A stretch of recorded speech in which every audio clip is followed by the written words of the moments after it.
अब छोलिया हो या लोबिया, सफेद चने या काले चने, सब कुछ मजेदार बने। कुछ तो सस्ता लो, सब बढ़िया लो। इसमें क्या खास बात है? थोड़े में ज्यादा स्वाद, ये तो है इसकी खास बात। इंडिया गठबंधन के सहयोगियों से जुड़ी अखिलेश यादव ने आज प्रेस कॉन्फ्रेंस की।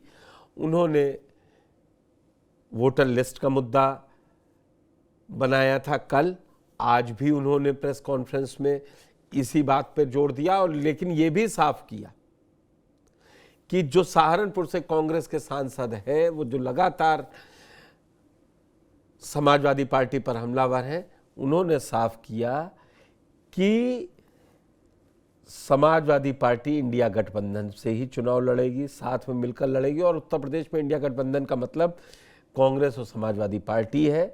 साथ ही जिसको बहुत परेशानी हो रही हो वो गठबंधन छोड़ सकता है। ये इशारा इमरान मसूद पे था।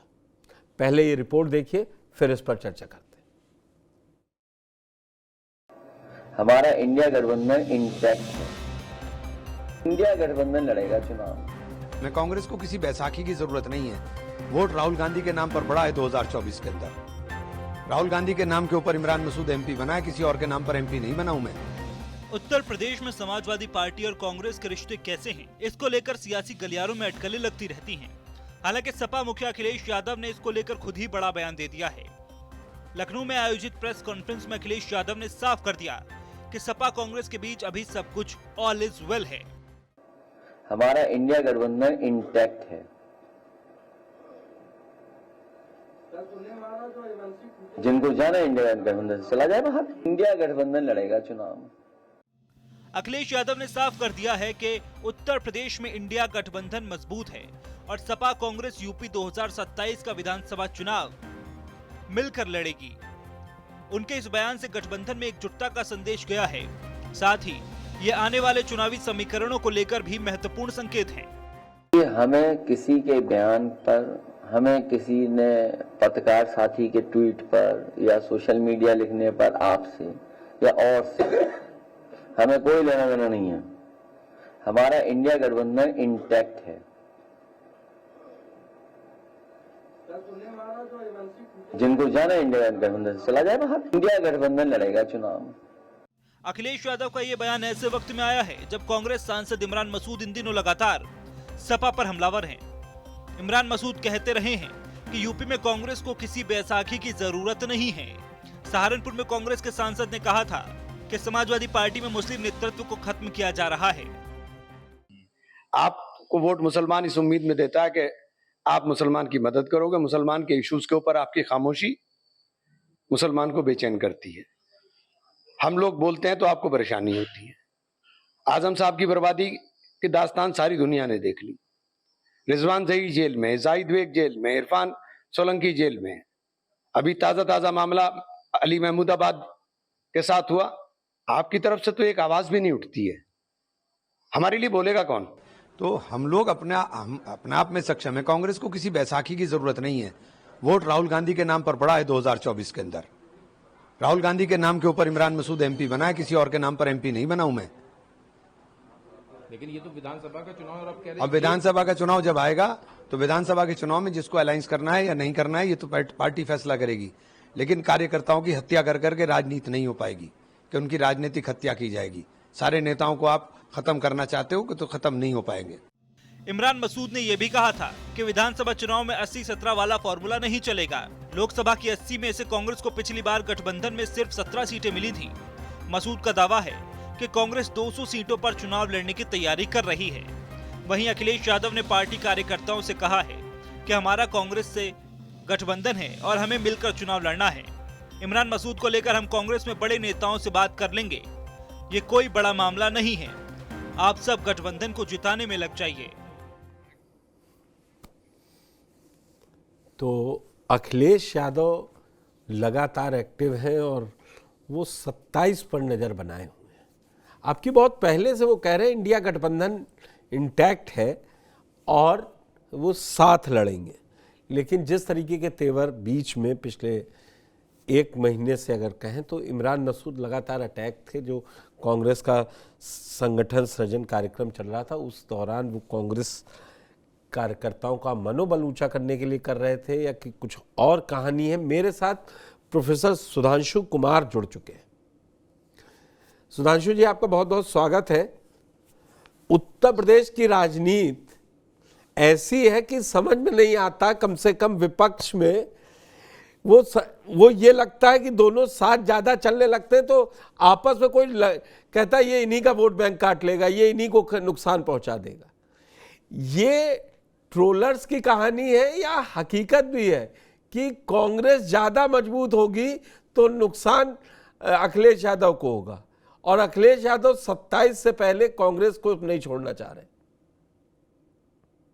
देखिए, ये क्या है कि अभी जो इंडिया गठबंधन है इसमें कोई डाउट नहीं है कि ठीक है, सत्ता की लड़ाई है, सत्ता के लिए सारी चीजें चलती हैं और आज के दिन जो स्थिति है उसमें दोनों दलों की मजबूरी है कि दोनों को एक दूसरे को साथ लेकर चलें।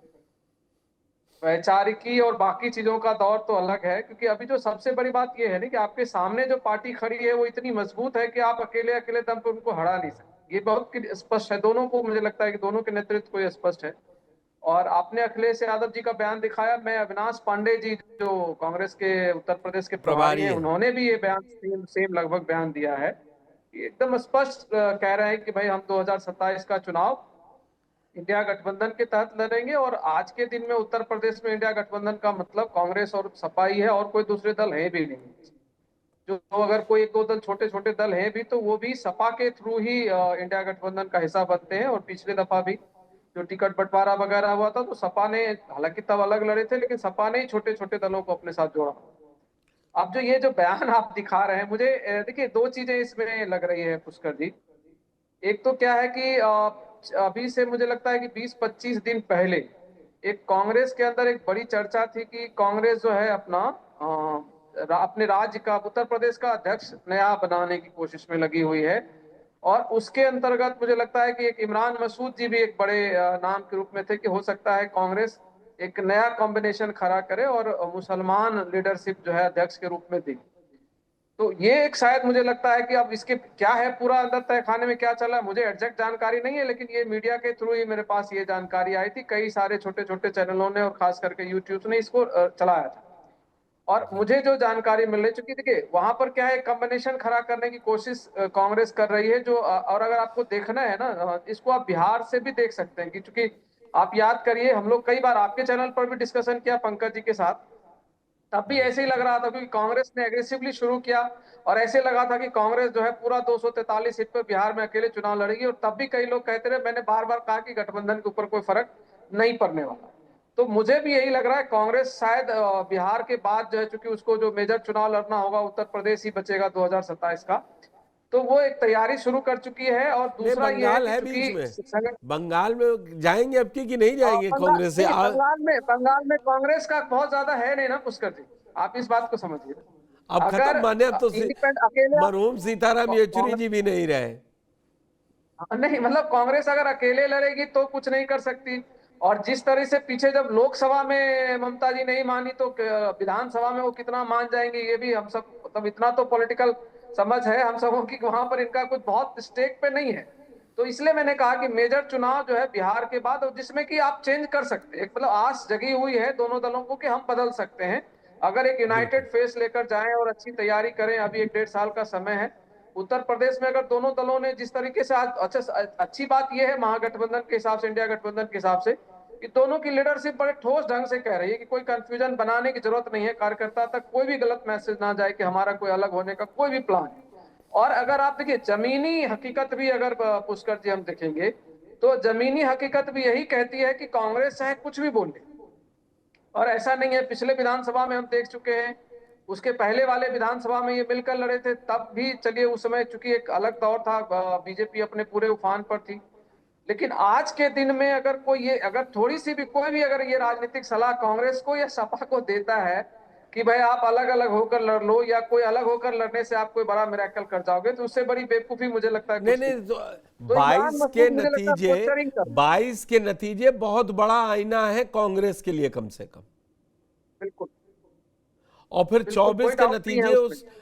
उस आईना को कि जब आपने बदला तो साथ लिया तो आपको, और मुझे नहीं लगता जो लोग कह भी रहे हैं कि कांग्रेस को फायदा नहीं है, मायावती के साथ जाना चाहिए, ज्यादा सीटें मिल जाएंगी, संगठन नहीं है।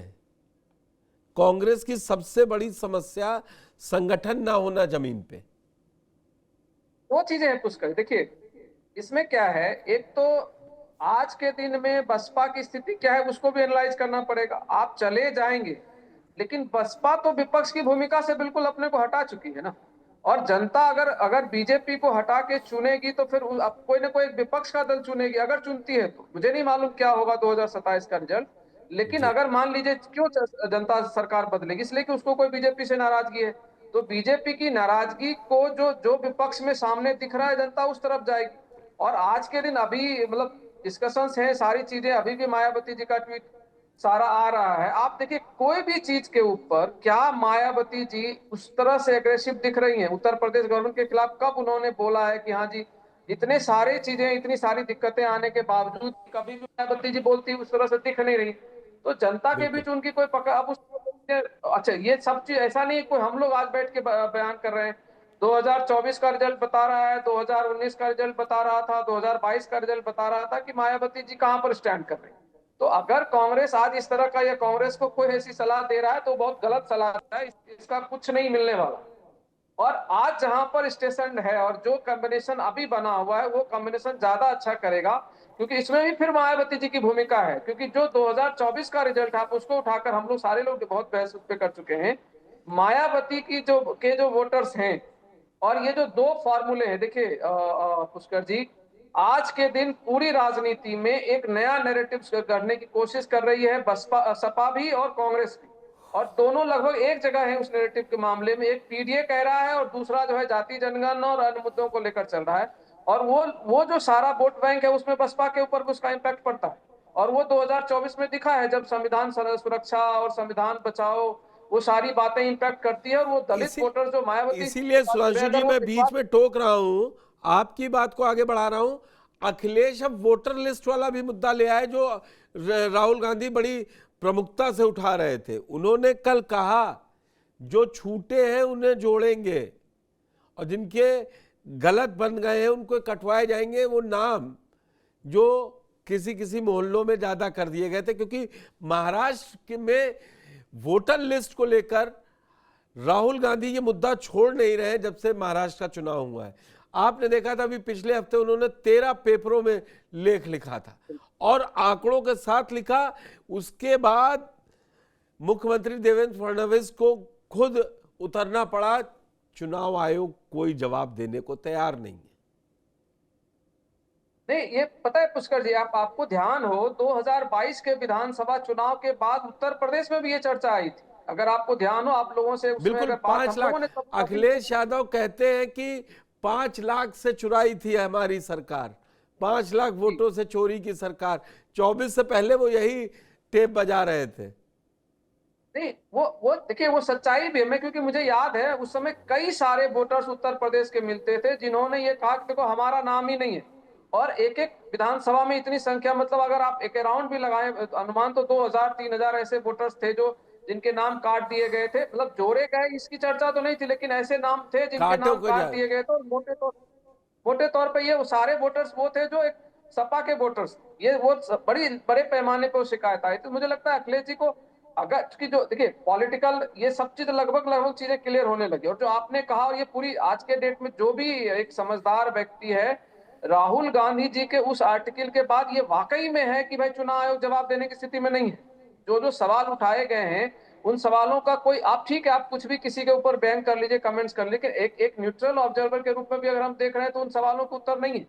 तो कोई भी, जैसे आज मुझे लगता है कि उत्तर प्रदेश तो बाद में आएगा, बिहार में ज्यादा अलर्ट होना चाहिए जो दल है उन दलों को, कि कहीं वहां पर भी कुछ इस तरह की कोई चीजें तो नहीं चल रही। क्योंकि चुनाव का देखिए सारी पॉलिटिक्स करी, लेकिन एक चीज तो बहुत महत्वपूर्ण है ना कि चुनाव कम से कम ट्रांसपेरेंट और ईमानदारी से होने चाहिए। एक आम नागरिक के रूप में आप और हम ये तो चाहेंगे कि भाई जो जीते, बीजेपी जीत जाए, बीजेपी ताकतवर है, बिल्कुल। मान ली बीजेपी को जनता पसंद करती है, वो जीत जाए, लेकिन वो जीत ईमानदारी की होनी चाहिए, इसमें कोई डाउट नहीं होनी चाहिए। और खास करके भारत का चुनाव आयोग, आप याद करिए पुष्कर जी, आज से 10 साल 12 साल पहले एक ऐसा भी दौर था जब दुनिया के कई देश भारतीय चुनाव आयोग को बुलाते थे कि हमारे यहाँ आप जरा हमारा ऑब्जर्वर बनकर आइए कि हमारे ट्रांसपेरेंट इलेक्शन नहीं हो रहा है या नहीं हो रहा है।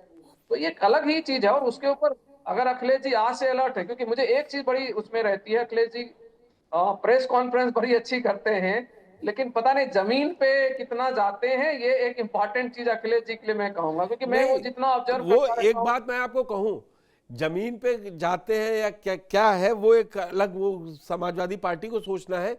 लेकिन अखिलेश की पॉलिटिक्स में चेंज आया है 2022 के नतीजों के बाद से, और 24 से तो फिर वो अब वो चूकते नहीं है। वो भाई पार्टी कार्यालय में जा रहे हैं, लोग आ रहे हैं, एक किसी समूह से मिलते हैं, आज पसमानदा समाज के लोगों को ज्वाइन करवाया, अब की ये मतलब अभी से चल रहा है। तो आप ये देखिएगा, ये तो रफ्तार पकड़ेगी ना। अभी तो अगले साल अगर हम लोग जून में बात कर रहे होंगे तो चर्चा ही कुछ और होगी। सिर्फ एक साल का अंतर। एक पुष्कर, एक चीज और गौर करने की चीज है जो समाजवादी पार्टी के अंदर इस समय जो बदलाव दिख रहा है, समाजवादी पार्टी का 2019, 2022 और 2024 ये 3 इलेक्शन आप उठाकर देखोगे तो इनके मुद्दे बदल रहे है ना। कभी किस मतलब एक तरफ चले गए, कभी दूसरी तरफ चले गए, लेकिन 2024 वाले इलेक्शन से पहले जो एक स्टैंड बनाया कि पीडीए पकड़ना, और पीडीए के ऊपर वो एक आज के डेट में एकदम अड़े हुए से। और ये पॉलिटिक्स की एक बड़ी अच्छी चीज होती है, कोई भी राजनीतिक आज भी उनको एक तस्वीर दी तो पीडीए नायक उनको दिखाया गया। मैं चर्चा चल रही है, इसीलिए अब डिबेट नहीं करता हूं, चर्चा करता हूं 10 से 12-15 मिनट की, कि लोग समझे। आप जो कह रहे हैं वो अपने को पीडीए नायक इसीलिए बना रहे हैं क्योंकि उन्होंने भी वो बंधन तोड़ा है कि सिर्फ यादव या मुस्लिम को आगे बढ़ाएंगे।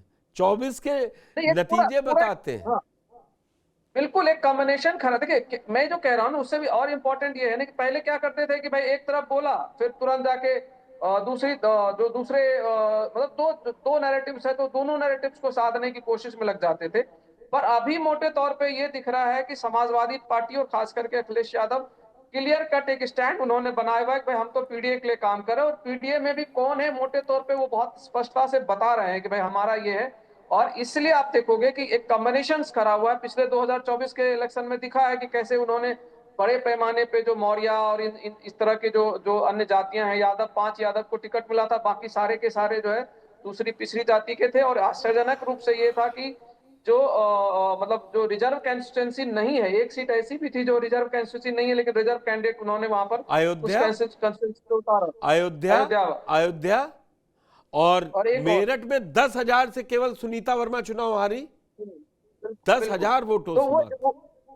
जी, तो इसलिए मैं कह रहा हूं कि अब जो उन्होंने एक नैरेटिव पकड़ लिया ना, और पॉलिटिक्स में देखिए बीजेपी को आप आज कुछ भी कहिए, लेकिन बीजेपी की सच्चाई क्या है, उन्होंने जो 3-4 मुद्दे पकड़े थे और उस मुद्दे के ऊपर उन्होंने 25 साल काम किया। राम मंदिर, धारा 370 और एक अब जो अभी उस पर काम कर रहे हैं यूनिफॉर्म सिविल कोड। तो उससे होता क्या है कि जनता के मस्तिष्क में चीजें बैठती और फिर उसको लगता है कि अगर हमको ये चाहिए तो ये पार्टी जो है ये हमको ये काम करके देगी। तो इस बार कम से कम 2024 के शुरुआत से लेकर और आज 2025 से साल लग गया और 2027 तक चुनाव होगा, और ये एक स्टैंड पे बनाए रखेंगे तो वहां पर उनको बहुत लाभ होगा। और दूसरी महत्वपूर्ण पता है क्या, क्योंकि वहां पर मायावती जी हैं जो उस पॉलिटिक्स की अगुवा रही और आज वो कमजोर पड़ रही हैं, और एक पार्टी ने उस पॉलिटिक्स को दोबारा पकड़ने की कोशिश की और ऑप्शंस दे रहे हैं। मतलब जो खास करके जो अनुसूचित जाति के लोग हैं उसके लिए भी उन्होंने एक तैयारी वहां पर बार बार दिख रहा है कि उस तरह की लीडरशिप भी आगे की जा रही है और आगे उस पर बातें भी हो रही है, उनके मुद्दे उठाए जा रहे हैं, उनके ऊपर बातचीत हो रही है। तो पीछे जो समाजवादी पार्टी ने इसके ऊपर जो भी कमियां रही होगी कि मान लीजिए जैसे पीछे इनके ऊपर एक बड़ा आरोप लगता है कि भाई जो एससी का जो प्रमोशन का मामला था उसको इन्होंने गड़बड़ किया था, तो वो धीरे धीरे करके जनता मान जाती है कि चलो एक टाइम पर गलती हुई है लेकिन अब वो सही रास्ते पर चल रहे हैं तो हमको इनके साथ खड़ा होना चाहिए। तो इसमें ये आपका बिल्कुल मैं कहूंगा सुधांशु जी आपका बड़ा सटीक आकलन है कि 2019 के बाद ही जब वो मायावती के साथ गठबंधन में चुनाव लड़े उसके बाद से उन्होंने अंबेडकर करके समाजवादी अंबेडकरवादी सभा बनाई, फिर उसके बाद वो पीडीए पे आ गए 22 के चुनाव के बाद। वो धीरे धीरे समझ गए थे, वो अंबेडकर को इतना बड़ा कर रहे थे। तभी था ना 22 के चुनाव में रामअचल राजभर, लालजी वर्मा, बीएसपी के कई बड़े नेता आ गए। और बीएसपी के कमजोर होने का कारण भी यही था। लोग कहते हैं जमीन पे वही रहता है, नेता जिसकी बात सुनता है। हार जीत अलग होगी, लेकिन इस मामले में वो 22 में कामयाबी अपनी ये देख सकते हैं कि दलितों ने एक भरोसा करना सीखा था। उन्होंने उस मौके का फायदा उठाया कि मायावती 25 साल की दुश्मनी छोड़कर आ गए, तो अब वो कह सकते हैं कि अब हम हैं, आप हमको देखिए। वो मुलायम सिंह का दौर था 92। वो प्रूफ हो रहा है ना। देखिए, मैं यही तो मैं कह रहा हूँ कि जब आप किसी चीज के ऊपर बार बार हिट करते हैं, बार बार एक ही बात को बोलते हैं, तो लोगों को ये भरोसा जगना शुरू होता है कि नहीं, ये मौसमी मामला नहीं है जी कि अभी चुनाव आया और अभी इन्होंने बोलना शुरू कर दिया।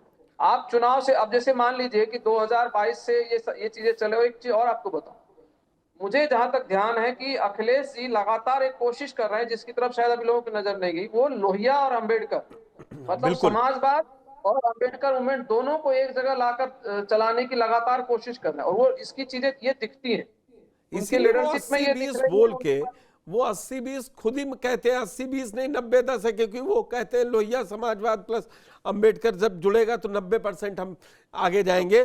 सुधांशु जी, बड़ी खबर में जुड़ने के लिए आपका बहुत बहुत धन्यवाद। अब छोलिया हो या लोबिया, सफेद चने या काले चने, सब कुछ मजेदार बने। कुछ तो सस्ता लो, सब बढ़िया लो। इसमें क्या खास बात है? थोड़े में ज्यादा स्वाद, यही तो है इसकी खास बात।